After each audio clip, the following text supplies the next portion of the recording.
This on? Okay. We're trying this from a new vantage point. It's up on the top shelf of my roommate has an identical desk, so it's up there. Because I was never getting the downward angles to work right. It'd be weird shadowing, or it'd look like I didn't have a chin, and I do. I swear it's there. Um, so this is a response to Amethyst. She was doing a hashtag Book of Shadows tag. It was for like a 500 subscriber contest. She said it was going for a week, and it's past that. But I thought it would just be interesting to do. So it's down here, so that's why I'm looking down. Okay. What does your Book of Shadows mean to you? I don't call it that. I call it my magical notebook. The title of that never just really spoke to me.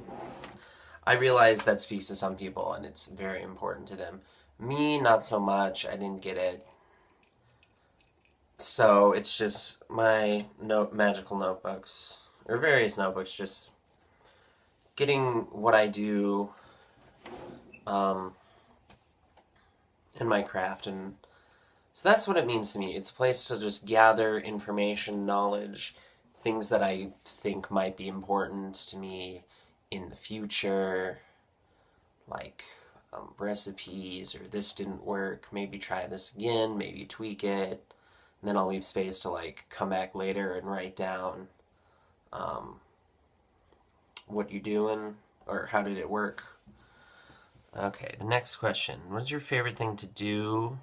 Your Book of Shadows. Mainly just write stuff down. Yeah, it's mainly just written documentation of stuff. Sometimes there'll be symbols. I'm not the best at drawing, and like the circle's not almost perfectly circular, it would just really annoy me.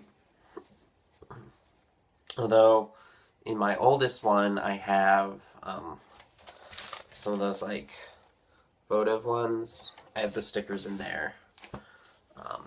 And I do work with St. Jude and the Virgin Guadalupe. What do you like to do? Not let anyone else see your read your Book of Shadows. Here, no one would. I'm sure I'd be fine with it. Like, I'm thinking about if there's any reason why I would. If, like, for some reason I was just getting bad vibes from the person, they kind of skeeved me out, I probably wouldn't.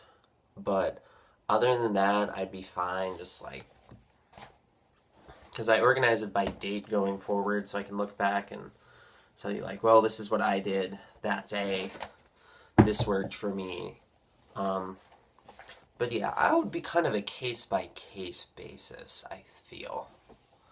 Because, like, no one here at my college probably would care. I don't know, and even if they did, they wouldn't understand it. So I'd just be willing to show it, just because when you want to call your book, it's just my notebooks. Because I don't know if I'd call it a full-blown grimoire. Also, it's in a bunch of different books, as we'll get to in another question. Didn't start out that way, it kind of moved in that direction.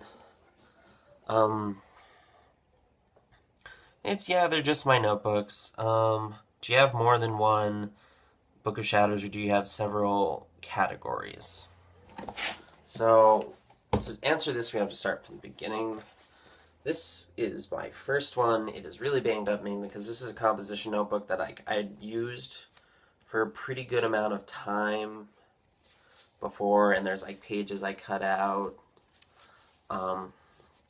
So yeah, and it just kind of got this like rustic look just over time. There's duct tape on it because at the summer camp I worked at, I accidentally left this on top of the rat cage. So there's a giant hole that they gnawed through one side. And I filled this one up, September 30th is the last one.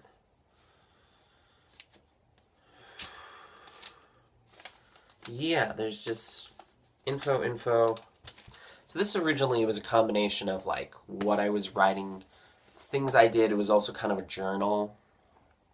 I've moved away from that, as you'll see in other ones. yeah, it was just everything I was doing, writing down things I found important, just info. So next one is this one, and it said runes. It says runes and correspondences on it because that's where it originally was going. And the first half is my interpretation of the Futhark runes. Oh, that's an important card. Also, in my things, I have like note cards and printouts of things that are just kind of free floating that you go through.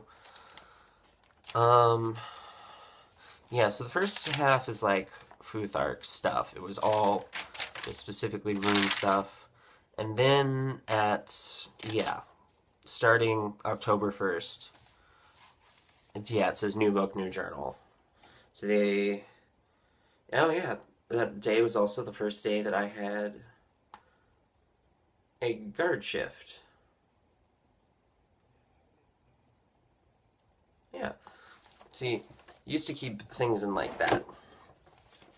Now it's just mainly more recording specifically spell stuff, magic stuff. It's really more witchcraft. I'm also into shamanism, so that stuff goes in the journey journal. It's like the first part of this. I feel like I started that earlier. I'm looking at the date and slightly disputing it.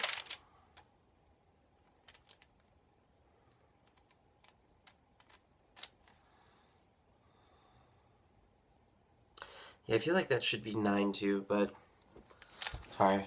This is live. Well, you're seeing it recorded, but yeah, this was mainly just I have a bunch of questions and me trying to figure stuff out. Like, figured out that for me, how I journey my power animal is more just my chauffeur around non-ordinary reality. And if I go to him and just ask questions, I get nowhere. And then I realize, oh, I need to journey to Raven, and Raven will explain it. And the first time I tried that, information came quick. It was more claircognizant than like, I'll get visual stuff, not everyone does, but it didn't really make sense. I'll probably journey again tonight, mattering on how time goes. So there's that. What else? See, now since I moved on from that first one and finished up, I've kind of subdivided into a few. This one I got at Barnes & Noble's, and it right now is my main diary one. Just writing down what's going on, how I'm feeling, because I'm trying to journal more, and it's helping. And earlier in the summer, I got a bigger version of it, same thing. Nice, it's like actual parchment, leather's nice. I was just like afraid to write in this one. I was just like, it's too beautiful. And so the small one's now journal. And this one is gratitude, and I'm kind of also doing synchronicity, just so it's like kind of in my face where I can just be like, this stuff works. Whenever doubt comes up, list off things where I can go, okay, yeah, you're right. And in this drawer, it's kind of buried right now, I have a tarot journal. It's more just each of the cards and what the meanings mean, upright and reverse to me specifically. And yeah, I need to work on that more, like just kind of getting it written down of what each of them mean. So, what do you feel about symbolism when choosing your Book of Shadows? I mean, I love like the leather-bound ones like this, but the way it's bound, you have to have something next to it when you open it up, so you're like writing flat on a flat surface. So whenever I use the smaller one, I have to hold up that symbolism. Even if you can write in it, if there's stuff in there, you can make it into what you want and fill it with your power. That's how I feel. Like, if at some point, I don't know if you can do this, but if I could, if I end up with a bunch of the composition notebooks over time, and if I can bind them in like a giant leather-bound thing, yeah, I'd do that. But right now, that's just mainly because I'm so cramped for space here. Seems kind of ridiculous. for now. The future, maybe. But symbolism for me is, yeah, if you're attracted to it, go for it. The bonus question is, what are your opinion of Book of Shadows following the popularized charm edit that look aged and calligraphy written inside? If you have the time and patience to do that, honey, go for it. I don't. Like my oldest one here, as you use them and flip through, they do kind of get aged looking, but this one was also, I had this and written in it some in high school of unrelated things. So this one was just old to begin with. It's got some stuff that I might go back and reference. But yeah, that's my Book of Shadows talk. Alright, thank you very much, and have a great Friday.